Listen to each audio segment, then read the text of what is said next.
অর্থনৈতিকভাবে বিপর্যস্ত, রাজনীতি বিপর্যস্ত, মানুষের মরালিটি একদম ধ্বংস করে দেওয়া হয়েছে। এইরকম একটা ম্যাথডিক্যালি রিসার্চ করবেন সেরকম অনেক অর্থ তো ফেরত যায়। রিপোর্ট দিয়েছেন ফুড সেফটি অথরিটির যে রিপোর্ট আছে, রিপোর্ট অনুযায়ী আমাদের যে সাধারণের আরেকটা মাছ আছে তেলাপিয়া এবং পাঙ্গাস, সেখানেও কিন্তু আপনার এই রকম ক্ষতিকর পদার্থ পাওয়া গেছে। তা আমরা ডিম, দুধ এবং মাছ আমরাই যেহেতু ফুড সেফটি অথরিটির সাথে নানান কার্যক্রমগুলি করি, বিভিন্ন গবেষকরা, তো আমরা সেখানে তাদের যে ইয়ারলি প্রেজেন্টেশন, আমরা সেখানে আমাদের এই কথাগুলি হয়তো এক একজন এক একটা সাইডে, কেউ মাছ নিয়ে কাজ করে, কেউ দুধ নিয়ে, কেউ আপনার পোলট্রি সেক্টর নিয়ে, সেখান থেকে কিন্তু এই ধরনের রিপোর্টগুলি আসলে আসে। তো সেটা হলো যে আপনার ওই 1-2 বছরের আমাদের যে রিসার্চের কার্যক্রমগুলি, সেটা হয়তো বিভিন্নভাবে ফুড সেফটি অথরিটির সাথে আমাদের যে তারা ছোট ছোট প্রজেক্ট। আপনারা কি সারা বাংলাদেশে প্রান্তিক লেভেলে এই রিসার্চটা করেন নাকি ক্লাস্টার ওয়াইজ করেন? এই রিসার্চ কোনোভাবেই আমি যদি আমি যেটা ফুড সেফটি অথরিটির একটা ছোট্ট একটা রিসার্চের সাথে জড়িত, এটা শুধুমাত্র একটা এলাকা নিয়ে। হ্যাঁ, এটা হয়তো সারা বাংলাদেশ। এটা কি আমাদের সক্ষমতা নাই বলে? আমি সক্ষমতা নাই বলে আমি সেই জায়গাটাই বলবো যে আমরা সেই জায়গাটা এখনো সক্ষমতা নাই। তাদের যেই বাজেট, একটা রিসার্চ করতে আসলে আপনি যেই ধরনের বাজেট দরকার, যেই ধরনের ফেসিলিটি দরকার, মেশিনারিজ দরকার, ইকুইপমেন্ট দরকার, আমরা তো সেভাবে এখনো সক্ষম না। এটা আসছে আপনার কথায়, আমরা সেইভাবে সক্ষম না। আপনি যেহেতু সরকারের সাথে অনেক বিষয়ে কাজ করেন, নিজেও একটা ধরেন বলিষ্ঠ একটা ভূমিকা রাখতে পারেন, আমরা আপনার মাধ্যমেই বলতে চাই, আমরা এই যে ভয়াবহ একটা চিত্র চলে আসলো যে সারা বাংলাদেশে ডিস্ট্রিক্ট লেভেলে ওদের ল্যাবরেটরি নেই, ওদের ডিস্ট্রিক্টে একজন মাত্র কর্মকর্তা, সবইকে আমরা ঢাকা শহরে দেখানোর জন্যই করছি যে অভিযান, রিসার্চ বা আপনার ক্লাস্টার ওয়াইজ আমরা যে রিসার্চগুলো করছি, সারা বাংলাদেশে কবে হবে?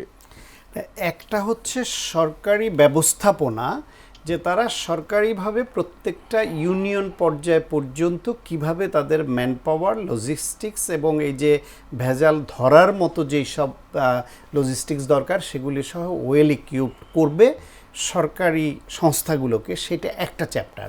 এটা চাইলে সরকারের জন্য অসম্ভব না, হয়তো সময় লাগবে আস্তে আস্তে। কিন্তু সরকার তো এখন সবগুলো বিষয়ে নজর না দিলেও চলে, কিছু বিশেষ বিষয় যেমন সরকার, আমরা প্রত্যেকে মনে করি যে সবগুলাই বিশেষ বিষয়, স্বাস্থ্যর সঙ্গে এটা যুক্ত, কিন্তু হাসপাতালে গিয়ে চিকিৎসা না পেলে সেটা অ্যাকিউট ইমার্জেন্সি। সে খাবার দূষিত হচ্ছে, ওইটা তার কাছে অ্যাকিউট ইমার্জেন্সি না, এই মুহূর্তে না, যখন সে হসপিটালে আছে সে এই মুহূর্তে না, সেই জন্য তার রোগের চিকিৎসা দরকার।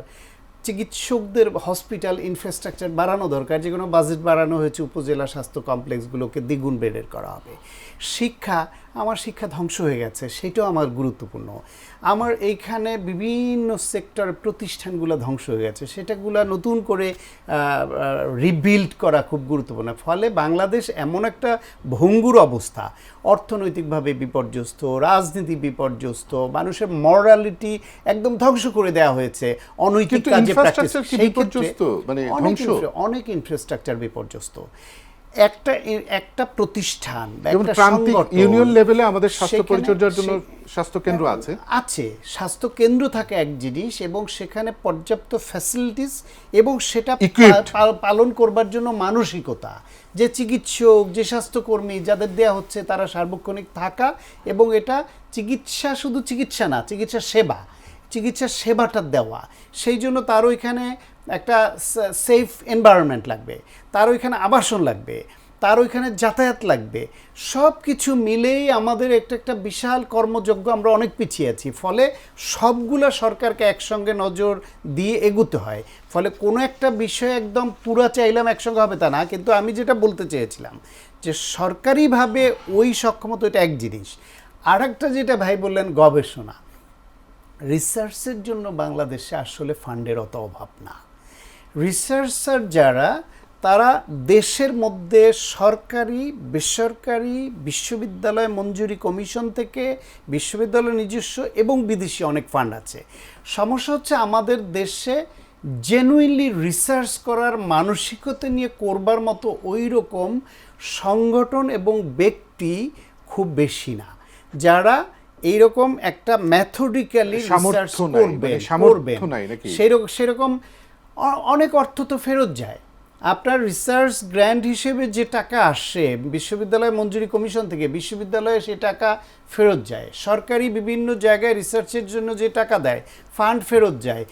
WHO সহ বিভিন্ন সংস্থা বাংলাদেশের রিসার্চের জন্য, যে কেউ যদি মানে সত্যিকার অর্থ ওইরকম রিসার্চ প্রজেক্ট নিতে পারে, ফান্ড পায়। কিন্তু সমস্যা হচ্ছে আমাদের রিসার্চারদের যে সময়, তাদের যে অঙ্গীকার, তাদের যে সত্যিকার অর্থে রিসার্চের মানসিকতা, সেক্ষেত্রে যে যাদের আছে সেই সংখ্যাটা অতটা ব্যাপক না, যেটা বাংলাদেশে 20 কোটি মানুষের জন্য এইরকম দেশে যে পরিমাণ রিসার্চ হওয়া দরকার। আপনি দেখেন খুব গুরুত্বপূর্ণ আবিষ্কার অনেক কিছু এই দেশে হওয়া সম্ভব ছিল, উপাদান আছে, সেটা হয় না কেন?